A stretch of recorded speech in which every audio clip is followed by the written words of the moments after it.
partir de la première semaine du mois d'octobre jusqu'à certainement la première semaine également aussi du mois de novembre, il y aura donc le démarrage de la développerie 2024. Plusieurs personnes vont certainement se lancer, surtout même qui n'aura pas, c'est l'exigence du passeport. Donc il y aura des millions de personnes qui vont se lancer. Mais nos expériences nous ont permis de voir que plusieurs personnes, après avoir été sélectionnées, vont, mais malheureusement n'ont pas le visa. Pourquoi? Parce que la plupart des erreurs commencent dès le début, à l'inscription. Dans ce sens, nous avons décidé de prendre tout ce mois de septembre-là pour préparer toutes ces personnes qui réellement se lancer à la développerie. Alors, si tu veux réellement te lancer à la développerie, ou bien tu connais quelqu'un qui veut se lancer à la développerie, alors ces vidéos qui vont venir tout ce mois de septembre seront là spécialement pour vous former. Aujourd'hui, principalement, nous allons parler des conditions véritables à remplir lorsque nous décidons de nous lancer donc dans cette compétition. Ainsi, vous pouvez avoir donc une longueur d'avance dans cette compétition. Restez donc jusqu'à la fin de cette vidéo pour ne rien manquer.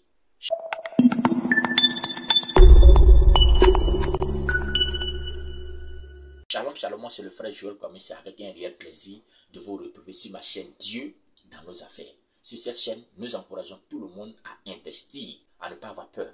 Mais également aussi, nous touchons de façon spécifique le cas de la développerie, l'immigration dans sa généralité, l'insertion aux États-Unis, mais aussi en passant la citoyenneté.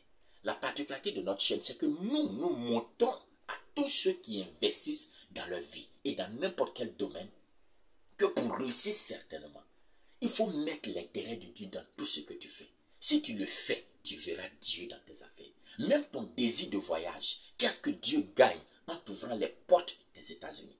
Voici les questions auxquelles tu dois donc répondre. Et c'est pour ça que sur cette chaîne, il y a des vidéos spécialement qui touchent le côté spirituel et qui vous montrent comment impliquer Dieu dans nos affaires. Allez-y voir ces vidéos. Je suis sûr que ça pourra vous aider d'une manière ou d'une autre. Alors si cette thématique est la bienvenue, il y a une seule chose à faire. Rejoignez-nous sur notre chaîne. Abonnez-vous à notre chaîne. Cliquez sur la cloche. Chaque fois où on va envoyer quelque chose, vous serez les premiers donc à être notifiés. Que Dieu nous bénisse. Et donc, comme je le disais aujourd'hui, nous allons parler des grandes conditions à remplir lorsque tu décides de te lancer dans la développerie. Vous savez, pour toute compétition au monde, il y a toujours des règles. Il y a toujours des règles à remplir. Tu veux jouer au football, tu veux être basket, tu veux jouer au basket, tu veux faire la natation. Il y a des conditions à remplir. Aussi longtemps que tu ne rempliras pas ces conditions, tu seras éliminé. Et donc la développerie s'inscrit aussi dans le même schéma. Pour pouvoir participer à la développerie, il y a des conditions à remplir avant d'abord de pouvoir te lancer. Voici l'une des causes réelles qui fait que beaucoup de personnes échouent à la fin. Et l'une des premières conditions à remplir avant de t'y hasarder, c'est d'abord le pays d'éligibilité.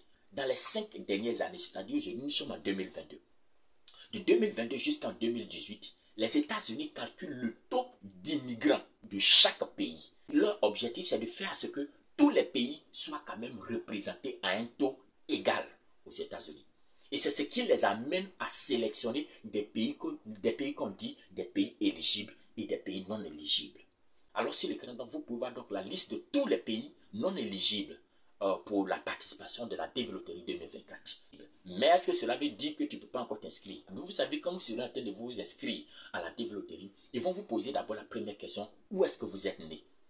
Vous êtes né par exemple au Burkina, vous êtes né par exemple en Côte d'Ivoire, vous êtes né en RDC. Donc on appelle ça aussi eligibility, c'est aussi donc le pays auquel tu te réclames dans le but de pouvoir donc t'inscrire à la développerie. Donc ton pays de eligibility s'appelle donc ton pays d'origine, où tu es né. Voilà. Mais s'il se trouve que ton pays d'où tu es né figure dans la liste des pays non éligibles, ça veut dire que ton pays de eligibility ne pourra plus être ton pays de naissance. Par exemple, tu es né au Nigeria. Donc ça veut dire que tu as des papiers, tu as l'extrait de naissance du Nigeria. Donc en d'autres termes, tu es nigérian. Mais il se trouve que peut-être que tu es marié à peut-être une Sénégalaise. Le Sénégal faisant partie des pays éligibles, toi, lorsqu'on va te poser la question d'abord, où est-ce que tu es né? Tu vas dire d'abord que je suis né au Nigeria. Parce que tes papiers sont des papiers nigériens. Mais ils vont te poser une autre question pour te poser. Ils vont te poser la question de savoir, what country do you claim as a eligibility country? Donc si tu étais né au Nigeria, d'origine même, mais tu étais marié à une Sénégalaise, en d'autres termes tu es nigérien, mais aussi tu es sénégalais. Voilà, c'est ce que je veux dire. Du coup, si ton pays d'origine, où tu es né même, ne peut pas donc passer, mais au moins ton pays de citoyenneté par mariage peut donc te permettre d'être éligible.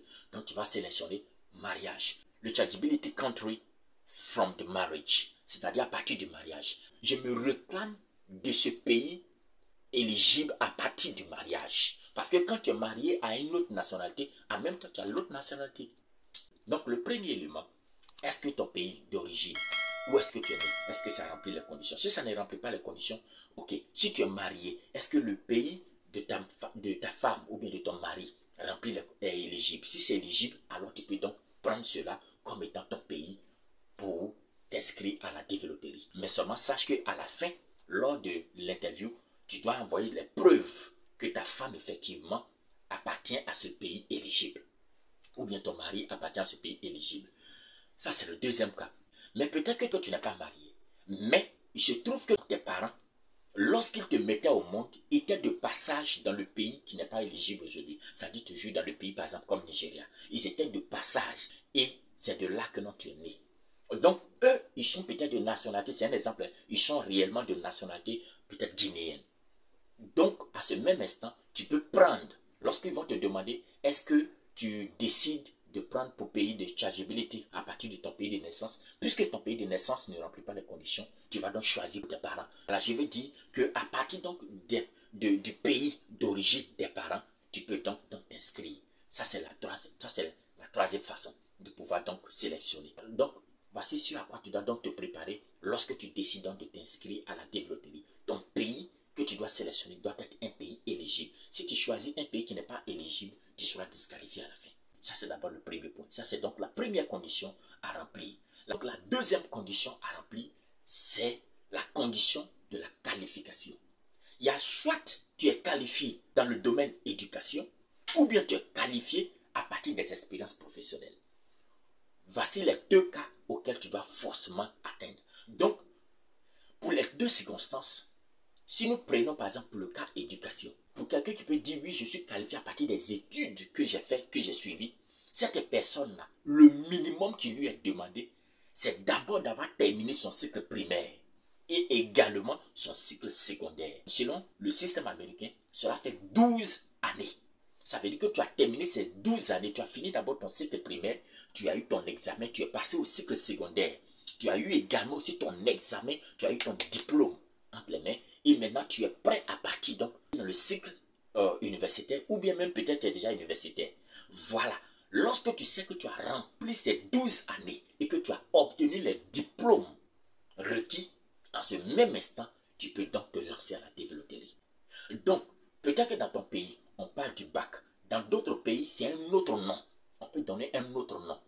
Mais c'est toujours le diplôme de fin d'études secondaires. Lorsque tu as obtenu ce diplôme, alors tu peux donc te lancer à la développerie.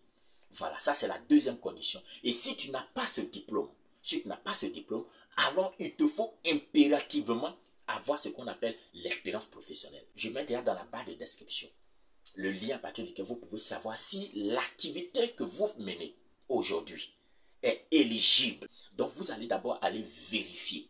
Et donc aussi, il y a une autre façon de pouvoir vérifier. Mais néanmoins, il y aura une vidéo spéciale et vous saurez si votre activité que vous menez aujourd'hui est éligible ou pas. Ça, c'est d'abord le premier. Mais si c'est éligible, est-ce que cela veut dire immédiatement que tu peux passer? Non. Je vous donne un simple exemple de quoi il s'agit clairement.